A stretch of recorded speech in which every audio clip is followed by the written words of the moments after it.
యోగిని మించిపోయిన సువేందు అధికారి బెంగాల్ గడ్డపై bulldozer politics Didi కోట బద్దలు బెంగాల్ పీఠంపై నయా యోగి సువేందు అధికారి రోహింగ్యాలకు చరమగీతం బెంగాల్లో హిందుత్వ ఫార్ములా సక్సెస్ దీదీ వర్సెస్ దాదా పశ్చిమ బెంగాల్ రాజకీయాల్లో నయా చరిత్ర ఈ అంశాలపై ఇప్పుడు మాట్లాడుకుందాం. భారత రాజకీయ ముఖ చిత్రంపై కొందరు నాయకులు చరిత్రను తిరగ రాయడానికి పుడుతూ ఉంటారు.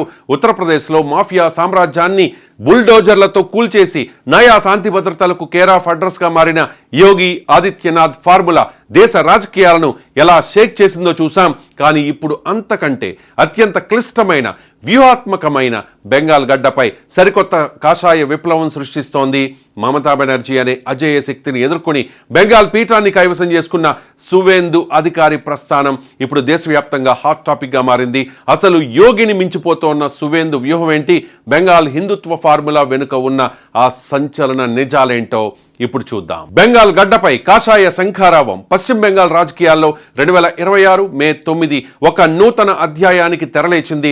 దశాబ్దాల కమ్యూనిస్టు పాలనను ఆ తర్వాత సుదీర్ఘ తృణమూల్ కాంగ్రెస్ హవాను దాటుకుని బెంగాల్ గడ్డపై మొట్టమొదటి బీజేపీ ప్రభుత్వం కొలువుదీరింది. ముఖ్యమంత్రిగా సువేందు అధికారి ప్రమాణ స్వీకారం చేస్తుంటే కోల్కతా వీధులన్నీ కూడా కాషాయమయంగా మారిపోయాయి. 2021లో మమతా బెనర్జీని ఆమె సొంత నియోజకవర్గమైన నందిగ్రామ్లో ఓడించి జైంట్ కిల్లర్ గా నిలిచిన సువేందు 2026 సమరంలో మరో అడుగు ముందుకేశారు. అటు నందిగ్రామ్ను నిలబెట్టుకుంటూనే ఇటు మమత నయా కోటగా భావించే భవానీపూర్లోనూ ఆమెపై చరిత్రాత్మక విజయం సాధించారు.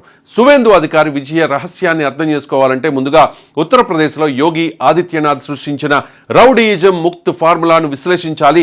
1998లోనే కేవలం 26 ఏళ్ల వయసులో ఎంపీగా గెలిచిన అజయ్ మోహన్ సింగ్ బిష్ట్ గోరఖ్నాథ్ మఠాధిపతిగా యోగి ఆదిత్యనాథ్గా మారారు. 2017లో యోగి యూపీ పీఠాన్ని అధిష్ఠించే నాటికి ఆ రాష్ట్రం బీమారు రాష్ట్రాల జాబితాలో ఉండేది.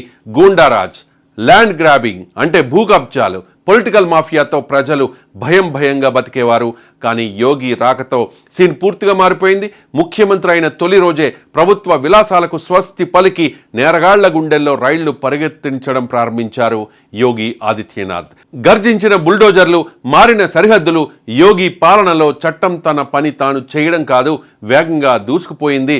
2017 నుంచి ఇప్పటి వరకు యూపీలో 8,000కు పైగా ఎన్కౌంటర్లు జరిగాయి. 222 మంది కరడుగట్టిన నేరస్తులు హతమయ్యారు. విక్రమ్ దూబే, ముఖ్తార్ అన్సారీ, అతీక్ అహ్మద్ లాంటి మాఫియా డాన్ల సామ్రాజ్యాలు కుప్పకూలిపోయాయి. దాదాపు 67,000 ఎకరాల ప్రభుత్వ భూమిని మాఫియా పట్టు నుంచి విముక్తి చేసి 20,000 కోట్లకు పైగా విలువైన ఆస్తుల్ని స్వాధీనం చేసుకున్నారు. విమర్శకులు దీన్ని బుల్డోజర్ పాలిటిక్స్ అని వ్యంగ్యంగా అంటూ ఉంటారు. కానీ ప్రజలు మాత్రం బుల్డోజర్ బాబాగా యోగికి బ్రహ్మరథం పట్టారు. దీని ఫలితంగానే 2022లో 37 ఏళ్ల యూపీ రికార్డుల్ని తిరగరాస్తూ యోగి ప్రభుత్వం రెండవసారి వరుసగా అధికారంలోకి వచ్చింది. ఇప్పుడు ఇదే ఫార్ములాను పశ్చిమ బెంగాల్కు అప్లై చేశారు సువేందు అధికారి. బెంగాల్ను దశాబ్దాలుగా పట్టిపీడిస్తోన్న రోహింగ్యా అక్రమ వలసల అంశాన్ని సువేందు నేరుగా టార్గెట్ చేశారు. ఓటు బ్యాంకు రాజకీయం కోసం టీఎంసీ ప్రభుత్వం రోహింగ్యా చొరబాటుదారులకు నకిలీ గుర్తింపు పత్రాలు ఇస్తోంది, దేశ సరిహద్దుల్ని ప్రమాదంలోకి నెడుతోంది అంటూ సువేందు చేసిన ఆరోపణలు సామాన్య ఓటర్లలో తీవ్ర ఆలోచనను రేకెత్తించాయి. భారతీయ ముస్లింలకు తాము వ్యతిరేకం కాదని, కానీ అక్రమ చొరబాటుదారుల్ని ఏరివేస్తామని సువేందు ఇచ్చిన స్పష్టమైన హామీ కాషాయ శ్రేణుల్లో కొత్త ఊపు తెచ్చింది. బంగ్లాదేశ్ సంక్షోభం, హిందూ ఓట్ల ఏకీకరణ. 2024లో బంగ్లాదేశ్లో రాజకీయ అస్థిరత ఏర్పడినప్పుడు దాదాపు 1 కోటి మంది హిందూ శరణార్థులు బెంగాల్ సరిహద్దుల్లోకి వచ్చే ప్రమాదం ఉందని సువేందు అధికారి ముందే హెచ్చరించారు. అంతేకాదు బంగ్లాదేశ్లో మైనార్టీ హిందువులపై దాడులు జరుగుతున్నప్పుడు కోల్కతాలోని బంగ్లాదేశ్ డిప్యూటీ హైకమిషన్ ముందు భారీ ఎత్తున నిరసన ప్రదర్శనలు చేపట్టి తాను హిందూ రక్షకుడిని అనే నేరేటివ్ను బలంగా ప్రజల్లోకి తీసుకెళ్లారు. బెంగాల్లో దాదాపు 27 లక్షల ముస్లిం జనాభా ఉంది. ఈ ఓటు బ్యాంకును నమ్ముకునే టీఎంసీ ఇన్నాళ్లు రాజకీయం చేసింది. అయితే ఈ వ్యూహానికి కౌంటర్గా చెల్లా చెదురుగా ఉన్న హిందూ ఓటర్లను ఒకే తాటిపైకి తేవడంలో సువేందు అధికారి 100% సక్సెస్ అయ్యారు.